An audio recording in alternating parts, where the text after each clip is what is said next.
good probability because uh it's trying multiple times and it's failed. But you did what I always wanted to do, play the consolidation up and down. I always think of that shit, but I know that I'm gonna fuck myself. But you lived my dream yesterday. I was all of my trades right before I entered them. I mean, hopefully I would have done it if it would have happened, but luckily it never happened. But I just kept writing a note of like, I kept circling that stop of like, don't even let it go past it a little bit like you normally do. I was like, just exit your stop, exit.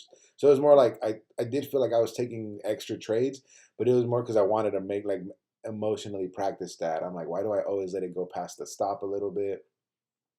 And it's obviously out of fear of like, well, wait, what if? And then it's like that's not the point of this game. Like, it's not about what if. It's like respect that rule.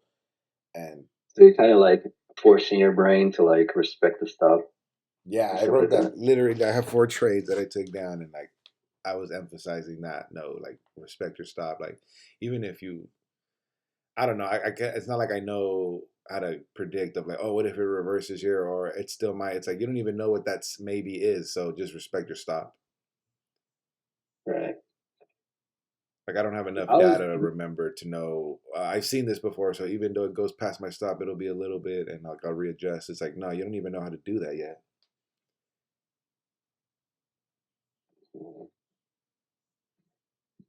Yeah, that's some tough shit because consolidation is scary.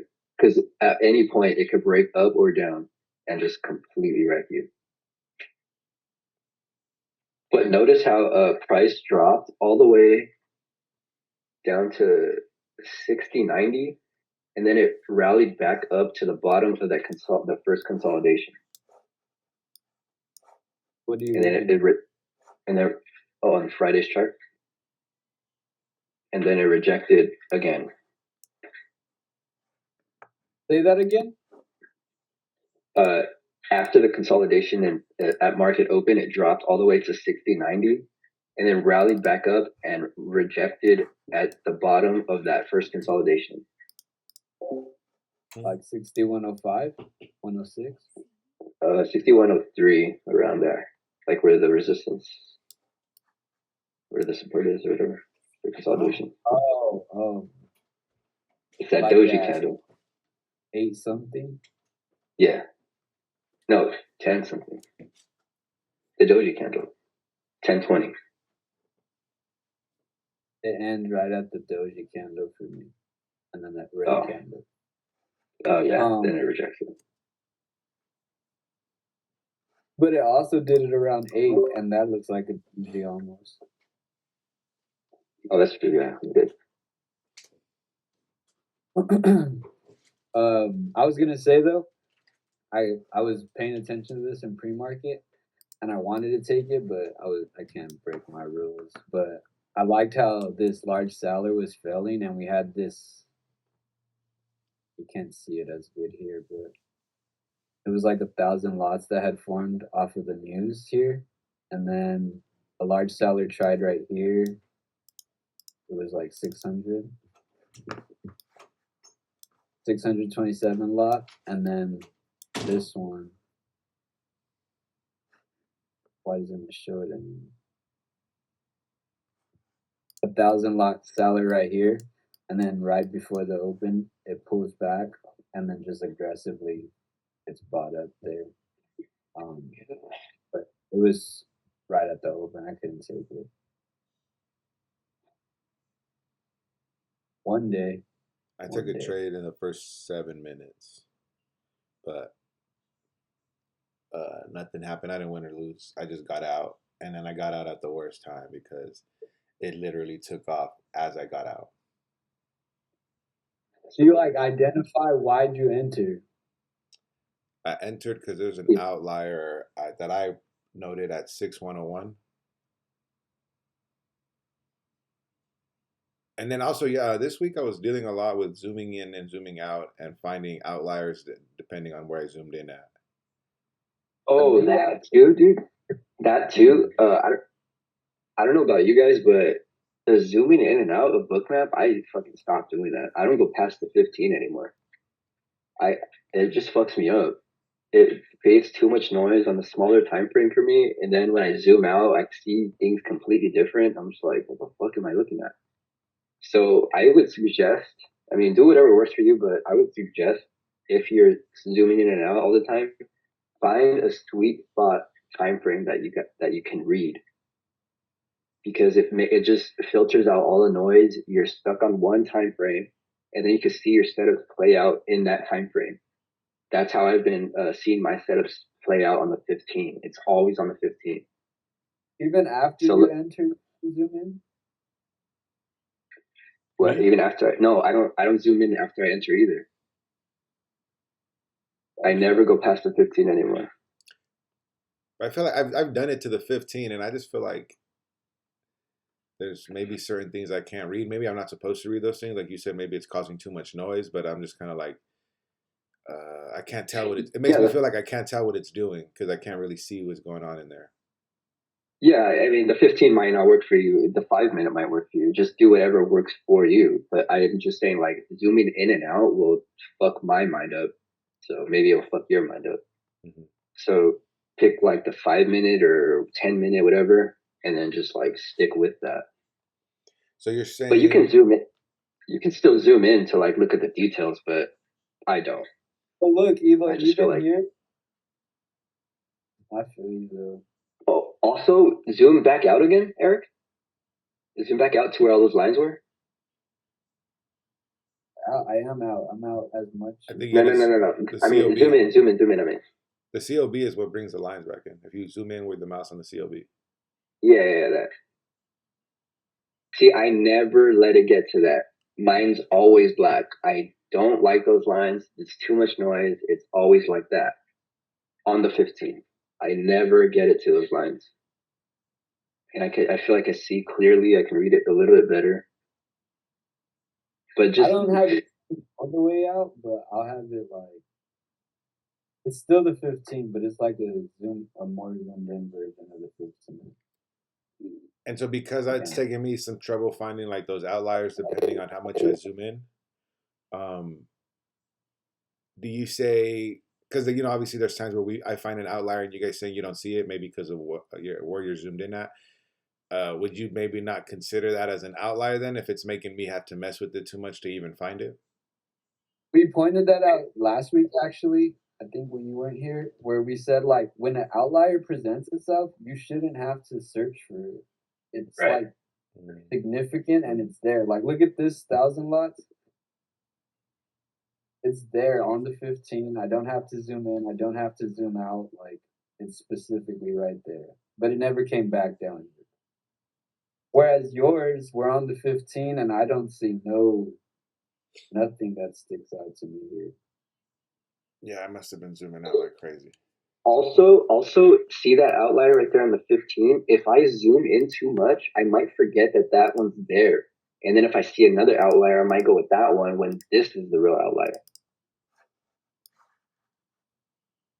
So it's just like it makes me overthink when I zoom in and zoom out. So I just stick to one time frame. Maybe I'll even go to the 30 minute. I'll zoom out to the 30 minute, but never zoom in. So just figure out a time frame that works for you. Doesn't necessarily have to be 15, but figure out where you can read Bookmap, like the sweet spot, and then stick with that. Because then that's when you see your setups forming, and then once they start forming, you can take trades based off what you're looking at because you're seeing it over and over. Okay. All right.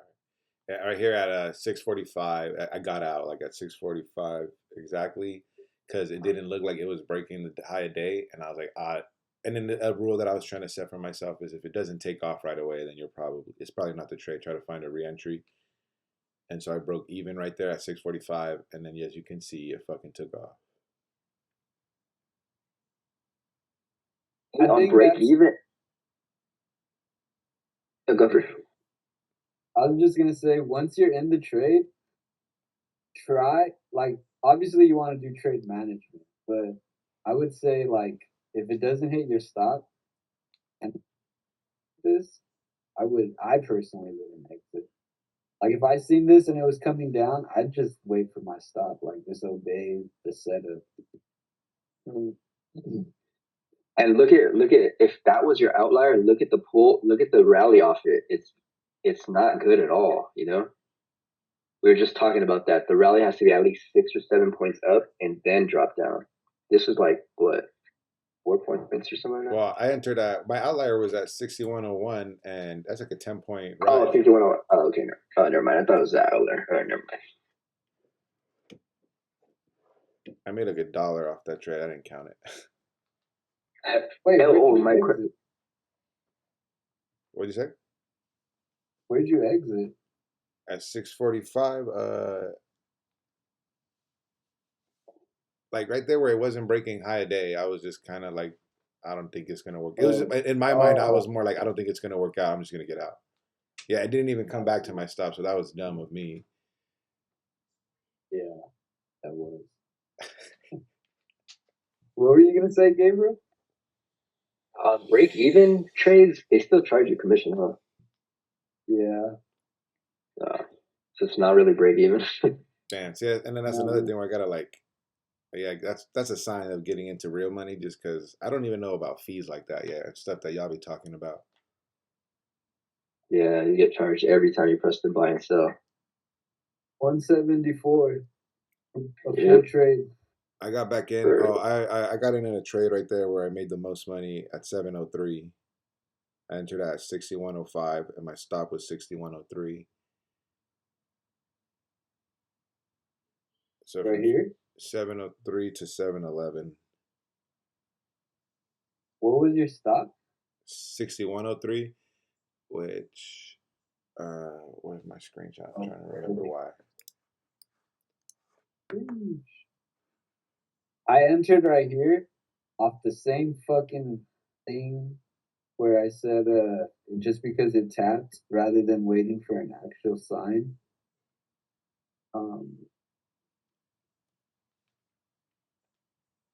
Wait, was that the first or second? Oh, that was the second.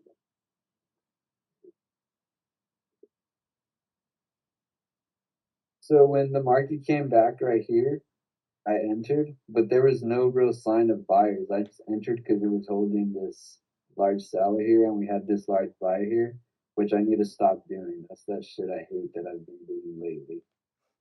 And then when it Sucks came too. back down, what? I know. I was just gonna say it sucks too. Like right when you press the buy, you're like, "Fuck, I should have done that." Yeah, that shit's the worst. And then the right, I'd say the right opportunity, if it were to break out, I wasn't sure what it was going to do yet, but it pulled back, stopped me out, and then I seen us get back up, and I seen us hold above this, and then this time, knowing that last time I didn't take the recapture, I was like, I'm gonna try the recapture here. So once it recaptured above, I got in, and then I just rode it until You know it didn't. what we should have realized is it rallied during pre-market, right? It rallied during pre-market heavy, and then Yeah, it based and then rallied again, and then it based again, and we should have took that as a sign of buyers slowing down. that is true. Then it fucking dropped.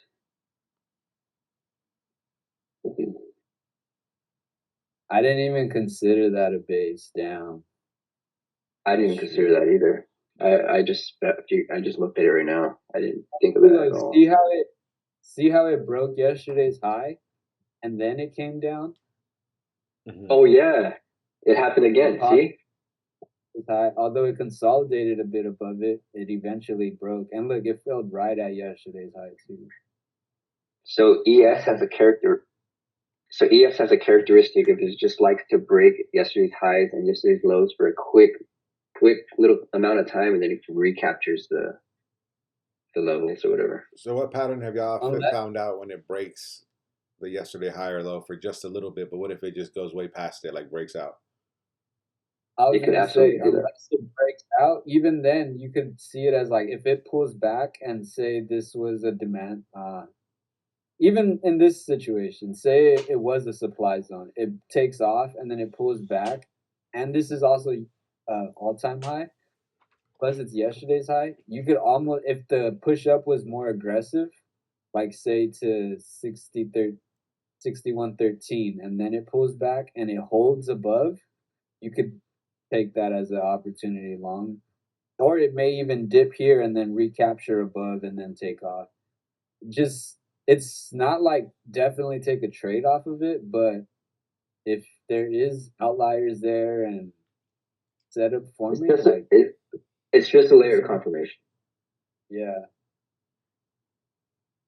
and it's something to wait for if price is coming in that direction. Like rather than taking the short down here, like be like, oh, 60 yesterday's high is just above supply. Like I should maybe just wait for yesterday's high first. Yeah.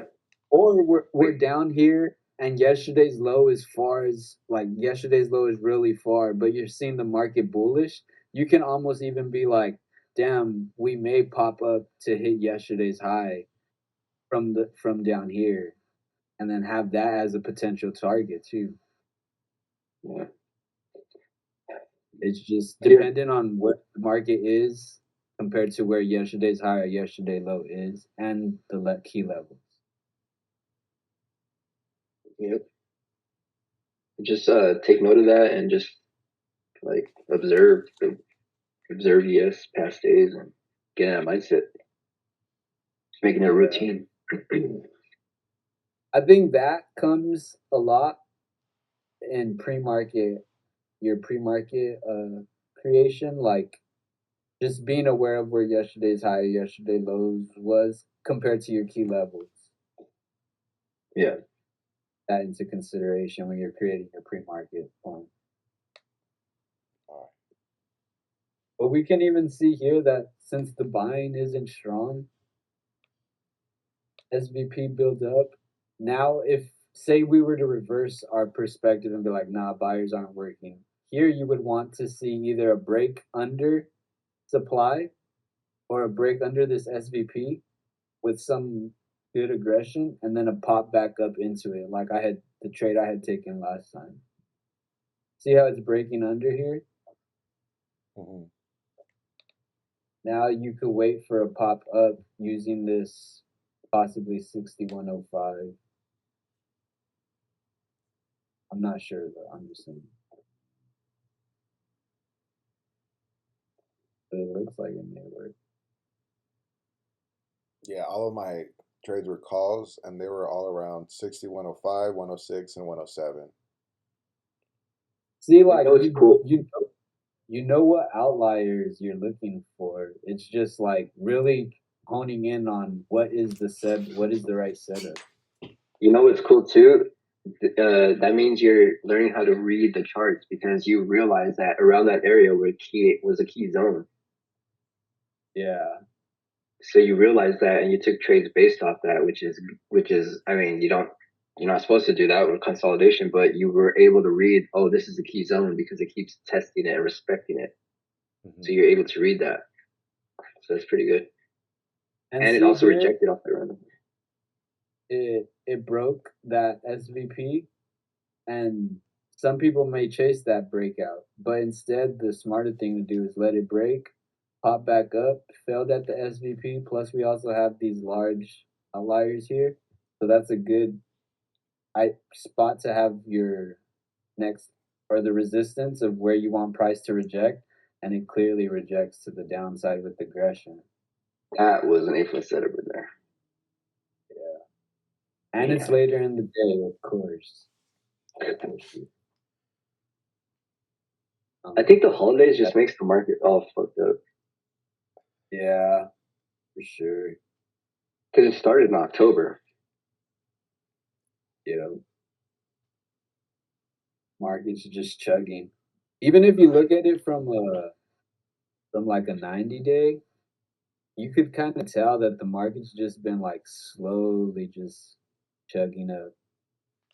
Yeah, I wrote in my pre-market that market's in an uptrend, but possibly slowing down. So I'm waiting for it to Yeah, reverse. building for sure. Yeah.